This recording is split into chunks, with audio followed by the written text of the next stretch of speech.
Hello, what is up everyone, it is Truth Reviews here. I hope you have had a fantastic day, a fantastic week. I hope you guys are all doing well. I'm back with Fallout content, with Fallout videos, because the views are short, I won't lie.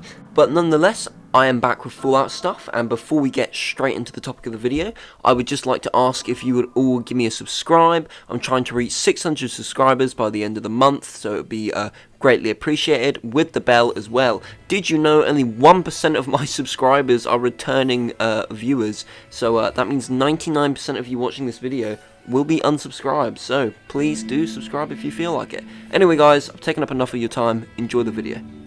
Fallout 4 is a game with many complex stories, narratives, missions, side missions, and especially characters. Well, not really, but kind of. Characters in Fallout 4 to me have always been a mixed bag, especially with factions. Factions like the Minutemen, I despise some characters and like others. Factions like the Railroad, I love some characters but think some are completely dumb. And factions like the Institute and Brotherhood, I either think they're completely wet flannels, or I think they're fine or are great. What I'm trying to say is that characters in Fallout 4 especially are very strange in the diversity of whether they're good or bad, or just mid. So I thought, what is a better time than to look into the faction leaders and rank every single faction leader. So how I'm going to do this is there's 4 main factions in Fallout 4. We have the Institute, Railroad, Brotherhood, and Minutemen. I'll be taking each one of their faction leaders and ranking them in many categories. So we have the leadership. How good are they as a leader? How motivated are their people? We have their tacticalism. Are they a good combat leader? Do they fight themselves? Do they know what they're doing when it comes to combat? And we'll have overall sustainability of like stuff like food and water supplies. Are they good at managing? Stuff like that. So there's our 3 categories. So let's do this. So at number 4, I am placing the Minutemen's leader. Now, this is odd because you lead the Minutemen, so it completely determines on how you play as the Minutemen. However, for the purpose of this video, we're going to say that Preston leads the Minutemen because I couldn't use your actual NPC because you could either then be a really good leader or really bad. Now, Preston is a little shit. I cannot stand Preston in this game. If he is not nagging you to help a settlement, he wants to be your lover, or he just wants to talk about how depressing his life was before he met you. He is the most lazy asshole you will ever meet in the entirety of the Commonwealth. All he does is talk about how settlements need your help, and then does nothing to help them, instead just leaves it all to you. It is so painfully annoying. So in this theory, we're going to go off the fact that Preston is the leader, as technically I believe he was the general of the Minutemen before you, because he just gives up. So on leadership skills, how motivated does Preston get the people? Well, I actually have to give it to Preston here. We can see encounters with NPCs where they do come up to him, Commonwealth members, and speak to him about, how he is, and, and how much he's done for the Commonwealth, and how much the Minutemen have done. Kind of odd that they go up to him, considering he's not the leader, but hey-ho, they do, and he's also very kind. He's a very kind leader, and the people of the Commonwealth, anyway, have a good view on him.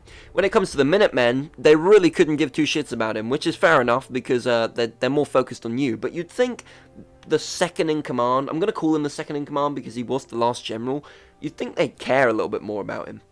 When it comes to military and tactical skill, Preston does fight in the field. However, I think it shows how good he is at fighting when he uses a laser musket, which, while being an okay gun, I don't think anyone uses a laser musket as their main priority weapon. It's like a normal musket, but it shoots lasers. It's a bit mid. And in terms of Preston's military skill, the Minutemen really have confused me as a military tactical force. They sort of just get as many people as they can, cram them into like one area, load them up with guns, and just bum rush everything they can, like to try and win.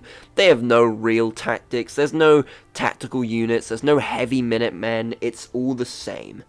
And then finally, resources. Preston really doesn't do anything unless you assign him to it, and like I say, with him being as lazy he is, only informing you when there's a problem and never doing anything himself, I really doubt that Preston could keep the Minutemen supplied at all, or, you know, keep them with food or wealth and health. Hell, he even admits to you once that he thought everyone he was protecting was just going to die along with him, and he was okay with that. So I'm putting Preston at last because he's not a very great leader, he's not a very great guy, and he's overall just a bit lazy. So at number 3, we have the Railroads leader. We have Desdemona. Now, I actually do like Desdemona's personality, but when you look at her as a leader, she's just not it. Just not it at all. When it comes to her people, I will give her this. The railroad adore Desdemona, and you can actually see her giving speeches, which is very, very cool. Like, she has a table and everyone gathers round it to listen to her talk. I think that's just a very cool detail. So she does get the people hyped up. And there is a lot of talk of the railroad and, you know, how they are and stuff like that within the Commonwealth. However, when it comes to tactics and military tacticalness, Desdemona falls very short. The Railroad are a secret group, so you'd think, you know, their base would have to be very secure. No, it has a red fucking line running straight to it. Someone, and I would assume that Desdemona, you know, cleared this to go through, said, you know what would be fine? If we had a red line going straight to our fucking base. You know, how can we get people to join the railroad? Not we go out and find them and recruit them, not we take the best in and train them. Nah, we'll just put a red line going to our fucking base. Good job, Des. Also, when it comes to military tactics, she's not very good. The railroad base gets invaded once by the Brotherhood, so clearly they must have found the red line. And once again, there's a mission where you go around the old railroad base, and the Institute just kicked the shit out of them pretty much, because the base was below a donut shop, just in the middle of a town. So, even more secure. Hey, that one didn't have a red line running to it, though, so she must have took a step back in that department. Also, the guns they use are very strange. They do use, like, miniguns and stuff like that, but it's a very big mix-match, and their armor's not very well equipped and suited, and stuff like that. You could argue this is because the Railroad are sort of an under-faction, and it's not fair to compare them to a faction like the Brotherhood, because, you know, they've been in Fallout 4 a long time, which is fair enough, I will give you that, but I just feel like Desdemona doesn't equip her people very well, and even Sky High, I think his name is, please correct me if I'm wrong, Sky High's tower, that's even taken over at one point, so nothing feels very secure. Bunker Hill is owned by the Railroad, except it's not, because that's taken over once again, depending on whose side you play as. And Bunker Hill, by the way, if you sit and are completely neutral, the Railroad get absolutely shit on by the Brotherhood. Like, there's no chance of them winning. Also, the end plan for the Railroad taking down the Brotherhood, it's comedic. It just completely relies on chance and just hope that everything will go to plan. Basically, that you steal a vertibird and you hope that you can fly it to take down the Brotherhood. Then when it comes to supplies, the Railroads seem to have a decent amount of supplies. It's not revealed at all where they get like their supplies from. I assume they just trade. But I don't really know where they get their water from either, because they're under the ground most of the time. So it's a bit strange, a bit iffy. They're very under-equipped. I don't know, I possibly should have put the Railroad above the Minutemen, but we are going with leader here. And Desdemona is just a very shit leader. However, she can get the people very hyped, and she is a very good speaks lady, and her whole story of hope and dreams, it is a very inspiring one. Much like my last Fallout ranking video, go check it out if you haven't, it's very hard where I put the Institute and Brotherhood, and it's even harder for leaders. But at number 2, I am putting Father, and this is for many reasons. You see, Father is technically the smartest leader, and the most, you know, the one with the most on his back. He has to keep a highly advanced, highly technology system running, the most power we've ever seen in a Fallout game. You know, food running, farms running, electricity running, supplies coming in, advanced technology being made, and he does this all successfully and brilliantly. but Father has a lot of fatal flaws. When it comes to his speaking, the Institute think very highly of him, actually. All the scientists think highly of him, and they do care for him quite a lot, but he doesn't have that same feeling of getting the people happy. And considering everyone in the Commonwealth is terrified of the Institute, that doesn't really have it going for him either, now does it? He also makes the Institute, how do I put this? Very good at looking like the bad guys. You know the Germans in World War One, how they used to have spikes on top of their helmets? Good job, guys. You really don't look like the enemy or the bad guys. Yeah, he pretty much does that with synths, because some of the synths models are terrifying. Like, what the hell, man? Also, when it comes to military strength, he does not fight at all. And I would like to say that they're very tactical, but in reality, now that I think about it, he's not. All he does is have you single-handedly do all your shit for him, all his shit for him. Like, it's ridiculous. You are sent alone to take down a rogue synth. You are sent alone to go deal with the Institute. You are sent alone to take out the railroad. And then finally you get some synths, you know, to help you with the final battle. And even the battle of Bunker Hill, it's you and like a lone courser. Also, what is all this shit about coursers? They are not hyped up to be what they are. I don't know who told Father that these things are really badass, but you know, on a first playthrough, you're so excited to fight one, you think, okay, I'm gonna have to use real tactics here. No, it's just really got a big health bar, and that's about it. I mean, that is a problem with a lot of Fallout bosses, I suppose you could say, or Fallout main enemies, or hyped up enemies. But yeah, they're not it. And then when it comes to Father's supplying, we already know he's brilliant at it. Farming, scientists, it's all fantastic. He has it under the bag, in the bag even. But I'd have to put him only at number 2 just for the pure fact of his military. He has you do everything whilst he's trying to convince you how strong the Institute are.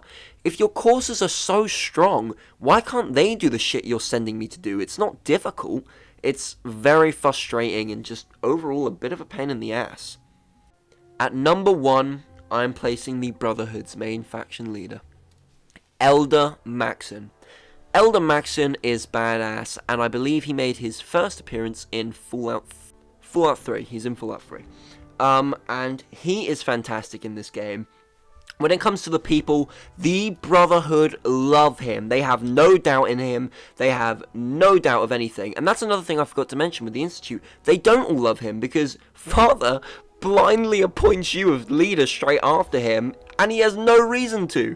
And that makes the Institute even try and, like, cut off all food supplies, which further shows how easy it is to topple the Institute from inside. But I digress. Elder Maxson is a strong, fantastic leader to the Brotherhood. They see him as a golden idol with no fear and straight heroism. The Brotherhood love him. And while the Commonwealth are a bit iffy, and to be fair, they don't really know who he is, and they're more intimidated than the Brotherhood than anything, they do seem to respect their authority, which Maxson provides. When it comes to military strength and tactics, the Brotherhood are fantastic, and Maxson himself fights. I don't know what better you can get than that. I believe in the end fight he will fight you in a vertibird, and he uses a laser cannon. A laser cannon. Also, you don't feel like you're just a yes man to everything Maxson tells you. You even see how much he respects you by ranking you higher and higher the further you work for him, which I think is very cool. You don't feel like a yes man because he sends you out with divisions of Brotherhood. You of course have Paladin Dansk who you go out with, go out with in missions, not anything else. And then of course you have Brotherhood soldiers, scribes, and they all come with you, and you all feel like you're connected together.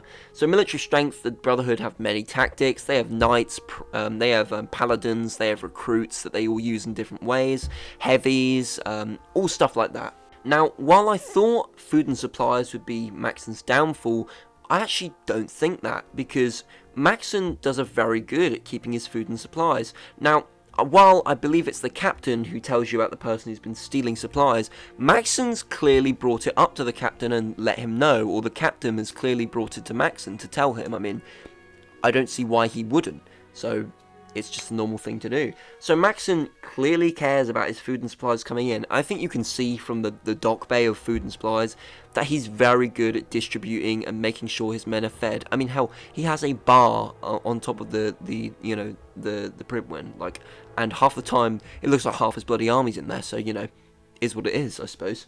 But that is why Maxson is probably the best leader for Fallout 4. If you disagree, let me know down in the comments. I hope you have enjoyed this video.